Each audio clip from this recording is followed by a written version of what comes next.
faire. Et puis, j'ai la solution. Écoutez bien, vous la première STI 2D qui au lycée la jolie vrille apprenez les idées. Aujourd'hui Dom vous guide avec son intrain dans le monde de l'énergie. Un domaine certain, deux unités cruciales. Faut bien les comprendre, le joule et le water, pour ne rien apprendre de travers. Car la terminale approche, il faut être au point sur cette énergie qui fait tourner le monde loin. Dom est au taquet chaque matin, il est motivé. Il se prépare un hectare, faut pas le contrarier. Sa cafetière branchée, sa puissance en watts qui chauffe pendant qu'il sort fièrement son mug. Dom Stall Ball Box, sa bouée de sauvetage. Bleu, rouge ou blanc le mug, peu importe la couleur. Ce qui compte, c'est l'énergie qu'il va lui falloir. Joule ou water, l'énergie au final, ça dépend du temps, c'est fondamental.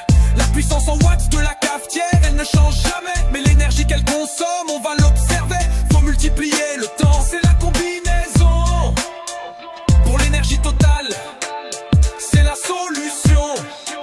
Si l'énergie en joule, tu veux la calculer. La puissance en watts, tu vas utiliser. Et le temps de fonctionnement en secondes précises. Multiplie les deux et l'énergie se précise. Mais si l'énergie en water est ton souhait, la puissance en watts, tu gardes telle qu'elle, c'est parfait.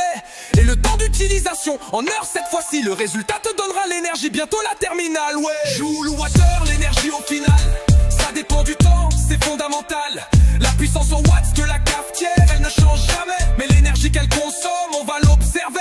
Faut multiplier le temps, c'est la combinaison. Pour l'énergie totale, c'est la solution.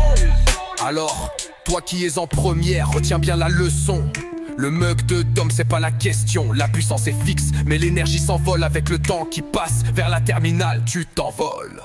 Dom et son mug Dom Stall Box, une fierté. Mais pour l'énergie, faut de la clarté. Joule, watts seconde et water, c'est pas solide pour la terminale. Adieu les erreurs.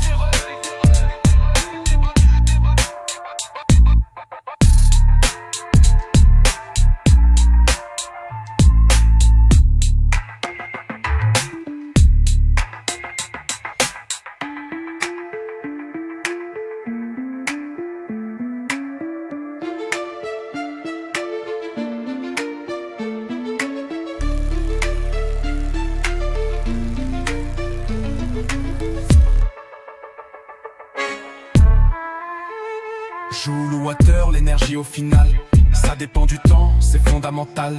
La puissance en watts de la cafetière, elle ne change jamais. Mais l'énergie qu'elle consomme, on va l'observer. Faut multiplier le temps, c'est la combinaison. Pour l'énergie totale, c'est la solution. Si l'énergie en joule, tu veux la calculer. La puissance en watts, tu vas utiliser. Et le temps de fonctionnement en secondes précises. Multiplie les deux et l'énergie se précise. Mais si l'énergie en water est ton souhait, la puissance en watts, tu gardes qu'elle, c'est parfait. Et le temps d'utilisation en heures cette fois-ci. Le résultat te donnera l'énergie, bientôt la terminale, oui. Alors toi qui en première, retiens bien la leçon. Le mug de Dom, c'est pas la question. La puissance est fixe, mais l'énergie s'envole avec le temps qui passe. Vers la terminale, tu t'envoles. Dom et son mug, Dom's Toolbox, une fierté. Mais pour l'énergie, faut de la clarté. Joule, watts, seconde et water, c'est pas solide pour la terminale, adieu les erreurs.